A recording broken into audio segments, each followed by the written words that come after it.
ज्येष्ठ पूर्णिमा की व्रत कथा आइए सुनते हैं। सनातन धर्म में प्रत्येक तिथि का अपना विशेष महत्व होता है, लेकिन पूर्णिमा की तिथि का स्थान सर्वोपरि माना गया है। यह तिथि चंद्रमा की पूर्ण कलाओं से युक्त होती है और इसे भगवान विष्णु, शिव और देवी लक्ष्मी के पूजन के लिए श्रेष्ठ माना गया है। ठीक वैसे ही ज्येष्ठ पूर्णिमा न केवल एक पर्व है, बल्कि यह तप, व्रत, पवित्रता और धर्म का अद्भुत संगम भी है। इस दिन वट सावित्री व्रत और गंगा स्नान का विशेष महत्व होता है। साथ ही इस दिन की गई दान, पूजा, स्नान और उपवास से मनुष्य पापों से मुक्त होकर मोक्ष प्राप्त कर सकता है। ज्येष्ठ पूर्णिमा की पौराणिक पृष्ठभूमि। ज्येष्ठ मास की पूर्णिमा तिथि अत्यंत पुण्यदायिनी मानी गई है। धर्म ग्रंथ में उल्लेख है कि इस दिन देव गंगा धरती पर अवतरित हुई थी और इस दिन मां सावित्री ने अपने पति सत्यवान के प्राण यमराज से वापस प्राप्त किए थे। इसी कारण यह तिथि पवित्रता और तप की प्रतीक बन गई थी। गंगा अवतरण की कथा आइए सुनते हैं। पुराणों के अनुसार राजा सगर के 60,000 पुत्रों की मुक्ति के लिए भगीरथ ने कठोर तप किया। उनके तप से प्रसन्न होकर भगवान ब्रह्मा ने गंगा को धरती पर भेजा, लेकिन उसकी धारा इतनी प्रचंड थी कि धरती फट जाती। तब भगवान शिव ने गंगा को अपनी जटाओं में समाहित किया और धीरे धीरे पृथ्वी पर छोड़ा। इस दिन गंगा का धरती पर अवतरण हुआ। वट सावित्री की व्रत कथा आइए सुने। सावित्री और सत्यवान की कथा। मालव देश के राजा अश्वपति की पुत्री सावित्री अत्यंत रूपवती और तेजस्विनी थी। जब विवाह का समय आया तो उसने सत्यवान को अपने पति रूप में चुना, लेकिन नारद मुनि ने बताया कि सत्यवान अल्पायु है और 1 वर्ष में उनकी मृत्यु निश्चित है।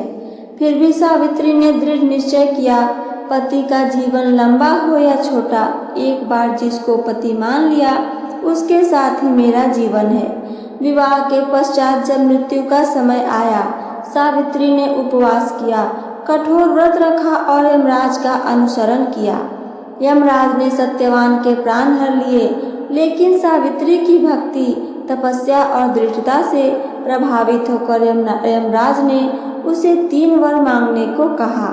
पहला वर ससुर का राज्य वापस, दूसरा वर सास ससुर की आंखों की रोशनी वापस करना और तीसरा वर 100 पुत्र पाना। यमराज अचंभित रह गए। जब तीसरा वर पूरा करना पड़ा तो सत्यवान को लौटाना ही पड़ा। इस प्रकार सावित्री ने अपने पति को पुनः जीवित कर लिया था। पूजा विधि और नियम, व्रत का समय आइए सब कुछ जानते हैं। ज्येष्ठ मास की पूर्णिमा को यह व्रत किया जाता है। विशेष रूप से महिलाएं इस दिन वट वृक्ष यानी बरगद का पेड़ की पूजा करती हैं। व्रत की विधि। प्रातःकाल ब्रह्म मुहूर्त में उठकर स्नान करें। गंगा स्नान विशेष फलदायक होगा। दूसरा, व्रत का संकल्प लें। तीसरा, वट वृक्ष की जड़ में जल चढ़ाएं और उसकी जड़ में हल्दी व कुमकुम लगाएं। चौथा, कच्चा सूत लेकर पेड़ की परिक्रमा करें और उसमें सूत लपेटते जाएं। पांचवा, व्रत कथा का श्रवण करें। छठा, ब्राह्मणों को भोजन कराएं और यथासंभव जो दान करना बने दान करें। ज्येष्ठ पूर्णिमा का वैज्ञानिक महत्व आइए आगे जानते हैं। इस दिन चंद्रमा अपनी पूर्णता में होता है और उसके कारण समुद्र में ज्वार आता है। यही ऊर्जा मनुष्य के मानसिक संतुलन को भी प्रभावित करती है। ज्येष्ठ की तेज गर्मी में व्रत और स्नान शरीर को ठंडक देते हैं। वट वृक्ष के नीचे बैठना, उसकी छाया में ध्यान लगाना मन को शांति प्रदान करता है। वट वृक्ष की महिमा आइए आगे जानें। वट वृक्ष को ब्रह्मा, विष्णु और महेश तीनों का स्वरूप माना गया है। जड़ में ब्रह्मा जी का प्रतीक, तना में विष्णु जी का स्वरूप, शाखाएं और पत्ते में शिव जी की शक्ति का प्रतीक माना गया है। इस वृक्ष की पूजा करने से सभी देवता प्रसन्न होते हैं। इसकी छाया में ध्यान करने से मनुष्य को मानसिक शांति और आयु में वृद्धि होती है। ज्येष्ठ पूर्णिमा के साथ जुड़े अन्य व्रत के बारे में आइए जानें। पहला, धर्मराज का पूजन।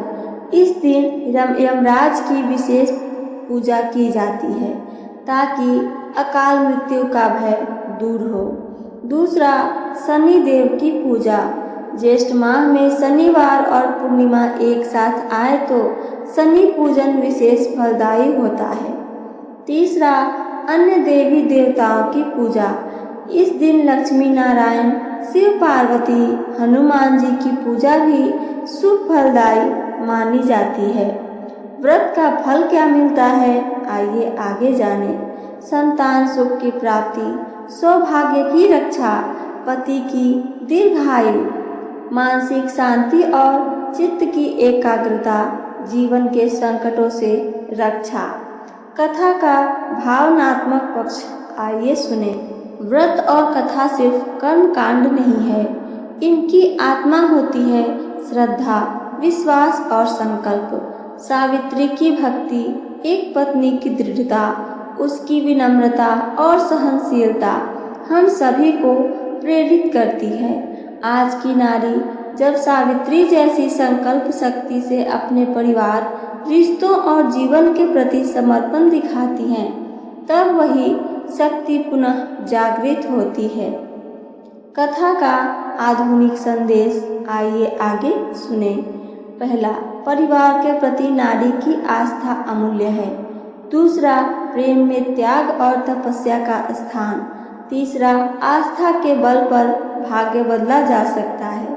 चौथा, प्रकृति से जुड़ने का पर्व है व्रत। पांचवा, आंतरिक शुद्धता ही सच्चे व्रत का प्रमाण है। ज्येष्ठ पूर्णिमा से जुड़े श्लोक और मंत्र आइए आगे सुनते हैं। वट सावित्री व्रतम मया कृतं धर्मपत्ने, सत्यमेव धर्मपश्च भूतानां हितकाम्यया। गंगा स्नान मंत्र आइए आगे सुने। गंगे च यमुने चैव गोदावरी सरस्वती, नर्मदे सिंधु कावेरी जलेस्मिन् सन्निधिं कुरु। समापन, श्रद्धा का पर्व। ज्येष्ठ पूर्णिमा केवल एक तिथि नहीं है, यह श्रद्धा, आस्था और भक्ति का संगम है। यह दिन हमें यह सिखाता है कि चाहे जीवन में कितनी भी विपत्तियां आए, यदि श्रद्धा और दृढ़ता से हो तो यमराज भी मृत्यु को लौटाने को विवश हो जाते हैं। तो ये थी मेरी आज की कथा और इससे जुड़ी जानकारी। मेरी कथा अगर आप सबको पसंद आई हो तो चैनल को सब्सक्राइब करके वीडियो को लाइक करना ना भूलें। साथ साथ अपना एक प्यारा सा कमेंट करके हमें ज़रूर बताइए। सुनने के लिए धन्यवाद। जय श्री कृष्णा। राधे राधे।